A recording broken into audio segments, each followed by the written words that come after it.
Welcome back, investors. Let me wish everyone a very happy Diwali. Uh, Now, these markets this time have been pretty, weak markets, and considering the Nifty fall, which started in the month just before October, and FI sold around 1 lakh crore of stock in October. The domestic investors are equally purchased around similar amount and tried to stem the fall. लेकिन ये market में ऐसा है कि October month में indices में काफ़ी सारा डाउन नीचे गए हैं। Mid cap, small caps, even large caps है नॉट स्पेड। तो इसमें एफआईएस की सेलिंग बहुत हेवी सेलिंग हुई है। तो ये एफआईएस की जो सेलिंग हुई है, एक तो ऐसा है कि एफआईएस एक तो डोमेस्टिक इश्यूज है अपने, और दूसरे तो इंटरनेशनल जो भी अदर कंट्रीज में जो भी चल रहा है वो अभी यूएस में जो है बहुत बड़ा मतलब प्रेसिडेंशियल इलेक्शन है। तो इलेक्शन के बाद हाउ द डोनाल्ड ट्रम्प का पॉलिसीज कैसे रहते हैं उसके ऊपर एफआईआर का they will decide their future course of action. अभी इंडिया में ऐसे हो रहा है कि इंडिया का डोमेस्टिक इकोनॉमी थोड़ा स्लो डाउन होने का जैसे इंडिकेटर्स आ रहे हैं कि कंजम्पशन में थोड़ा बहुत स्लो डाउन आ रहा है, बिकॉज जुलाई टू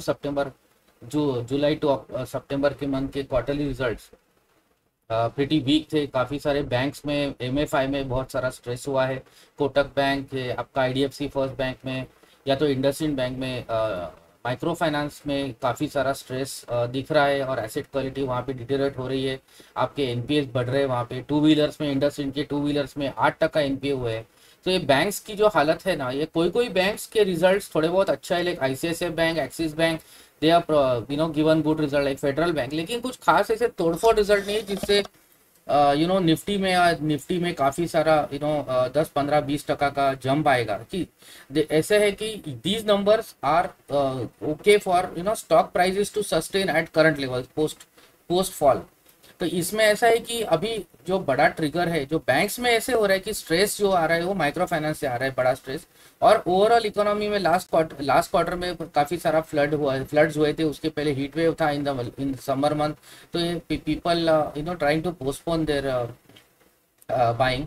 तो इसमें ऐसे हुआ है कि some of the non banking finance companies like Manappuram finance में भी काफ़ी सारा आरबीआई एक्शन आया, तो उसमें भी काफ़ी लॉस हुआ है इन्वेस्टर्स का। तो इन्वेस्टर्स को कैसे हुआ है कि October month has proven to be pretty weak month, जहाँ पे कुछ रिटर्न्स आए नहीं है, बट पोर्टफोलियो काफ़ी सारा नीचे गया है।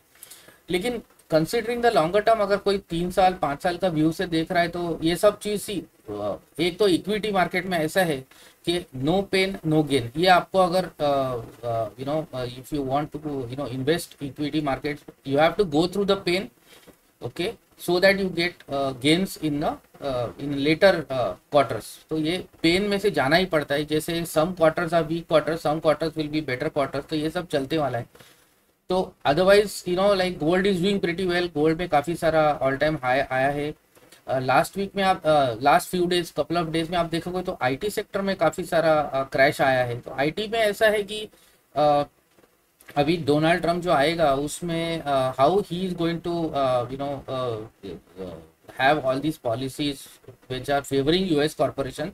थोड़ा इनवर्ड लुकिंग उनका पॉलिसीज रहने वाले हैं, और थोड़ा बहुत he will be trying to see to it that the imports to US वहाँ पे थोड़ा बहुत वो कर्टेल करने का देखेंगे, और try to see that how US में ही मैन्युफैक्चरिंग कैसे बढ़ाने का, और यूएस कंपनीज को कैसे फिर से यूएस में लेके आने का।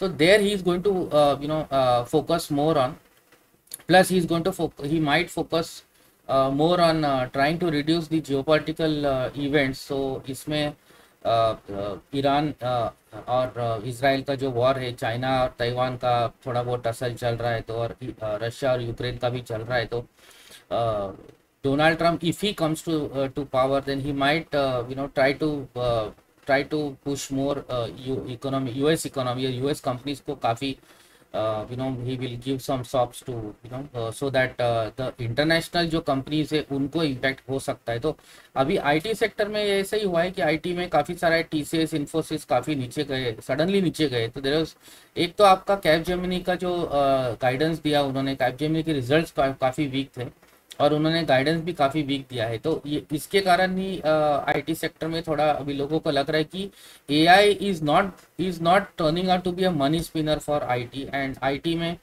the traditional जो model which these companies were following, that model is getting challenged, and the amount of hiring that companies have done, and the type of projects that they are getting, AI is going to be a big disruptor in IT. So थोड़ा बहुत IT में some concerns are there, and you have to always look at what maturity each business is. Like for example, if you see companies which are innovating, like for example the companies who are continuously innovative, those companies को price to earning multiple भी ज़्यादा मिल रहा है, and their prices are also going up, their results are coming good, because innovation is your backbone of any company.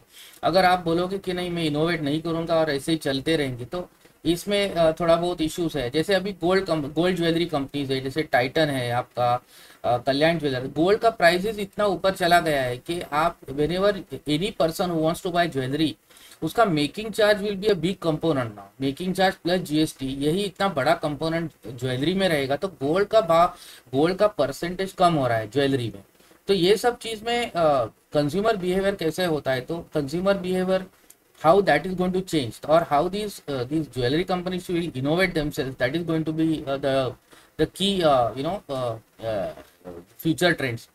उसके बाद में FMCG companies में तो मैच्योरिटी आ गई है। एफएमसीजी में एचयूएल है आपका, कोलगेट है, they will continue to grow, but इतना तोड़फोड़ ग्रोथ नहीं है, but they will continue to grow at single digits. तो ये एफएमसीजी में यही हो रहा है। ऑटो सेक्टर में आप देख सकते हो मारुति का रिजल्ट्स वाज प्रीटी वीक। तो ऑटो सेक्टर में the last quarter was a wash out, so the cars की बिक्री ज़्यादा हुई नहीं, तो Maruti results were impacted. Hyundai का आईपीओ ने ऑल्सो डिसअपॉइंट कर दिया लोगों को, because it is still below the IPO price. तो काफ़ी लॉस हुआ है जिन्होंने आईपीओ में अप्लाई किया होगा हुंडई के। तो ये ऑटो सेक्टर में थोड़ा बहुत स्लो डाउन चल रहा है, कंजम्पशन में स्लो डाउन चल रहा है। डीमार्ट के रिजल्ट्स भी आप देखोगे तो उसमें भी ये क्वार्टर में ग्रोथ कम हुई है। तो DMart stock has gone down. HUL की results were also pretty weak, HUL also came down to around 2550 levels. तो ये सब चीज अभी सेक्टर देखोगे तो फार्मा सेक्टर में भी कैसे है कि आप domestic pharma is doing pretty well, like your Mankind pharma type stocks, they are doing quite well. लेकिन जो फार्मा में जैसे सिप्ला के रिजल्ट आए, सिप्ला का भी अच्छा प्रदर्शन था, सन फार्मा का रिजल्ट अच्छे थे। लेकिन अब ये डोनाल्ड ट्रम्प का जो पॉलिसी है towards Indian pharmaceutical companies, where Indian pharma is exporting to US etcetera, तो वहां देखना पड़ेगा कि यूएस इलेक्शन के बाद डोनाल्ड ट्रम्प का पॉलिसी कैसे रहता है इंडियन फार्मा के अगेंस्ट और इंडियन आईटी कंपनीज के अगेंस्ट। उसके बाद ही कॉल ले सकते हैं कि how this industry is going to shape up in the future. तो फार्मा में कैसे है कि फार्मा में यूएस एक्सपोर्टिंग कंपनीज में you have to wait for some time till Donald whoever president comes and they clearly tell what exactly is going to be their policy towards import of Indian pharmaceutical products. But anyway, US needs the pharmaceutical products, and to that extent, the pharma industry will be insulated. ज़्यादा कुछ Donald, whichever president comes, they will not tinker around much with the pharma sector as such. But IT sector में थोड़ा बहुत हो सकता है, because they will try to see that US jobs will increase, US IT companies को more focus देने का, मोर incentive देने का, तो ये हो सकता है which is at the cost of Indian IT companies. तो ये सब होने वाला है। Banks are going through the pain now, and even the next quarter. अभी एक ही सहारा मार्केट को है कि ये फेस्टिव क्वार्टर जो है, अभी ये अक्टूबर से चालू हुआ है, अक्टूबर नवंबर दिसंबर, तो ये फेस्टिव क्वार्टर में अगर the consumer spending picks up, तो then that is the only ray of hope for the markets. तो अभी ये सब जो मार्केट में अभी market always goes on hopes. Okay, so अभी ये होप ऐसा है कि ये the last the festive quarter जो है that is going to be the saviour for the market. मतलब एक ही सहारा है अभी मार्केट में कि जैसे बैंक्स के जो एनपीएस बढ़ रहे हैं, वो एनपीएस अगर ये फेस्टिव क्वार्टर में अच्छे सेल्स होते हैं तो थोड़ा बहुत बैंक्स को राहत मिलेगी। तो banks will give a sigh of relief बोलते हैं वो। तो एक्सपेक्टेशन तो यही है कि this quarter there will be good revenue growth, okay, sales growth अच्छी होगी, because the monsoons are out of the way now, and people are now on trying to spend money because it's a festive season. So your DMarts of the world, your HULs of the world, I think they might see consumer spending going up but अभी ये discretionary consumption में थोड़ा बहुत अभी time लगेगा pickup होने में. Consumer is not spending to the extent that he used to spend. Rural spend देखना है कैसे हो रहा है. तो ये सब चीज़ें मार्केट में मायने रखेगी. तो आपको इस मार्केट में ऐसा है कि you will have to see to it that go through the pain, then only you will see the gain. So current market is such that there are no big positive triggers, and there are a lot of negative news which are like geopolitical front. There is negative news coming on the Russia Ukraine part, your Israel Hamas etc, Israel Lebanon जो air strikes हो रहे हैं and all that. So geopolitical tension से gold बढ़ रहा है. तो gold का जो इंक्रीज हो रहा है ना, उसकी वजह से people are not much bullish on stocks in the short term. Longer term में तो Indian economy is going to grow at 7.2%. तो वो हिसाब से तो companies will show their profits. But you'll have to wait for a couple of more quarters. After that, you will see some positive trends in the markets. But अभी current phase में क्या है, next 3 to 6 months you'll have to temper your expectations, and the Diwali, how the Diwali fares, how consumption picks up, etc. That's going to be deciding the factor for the markets.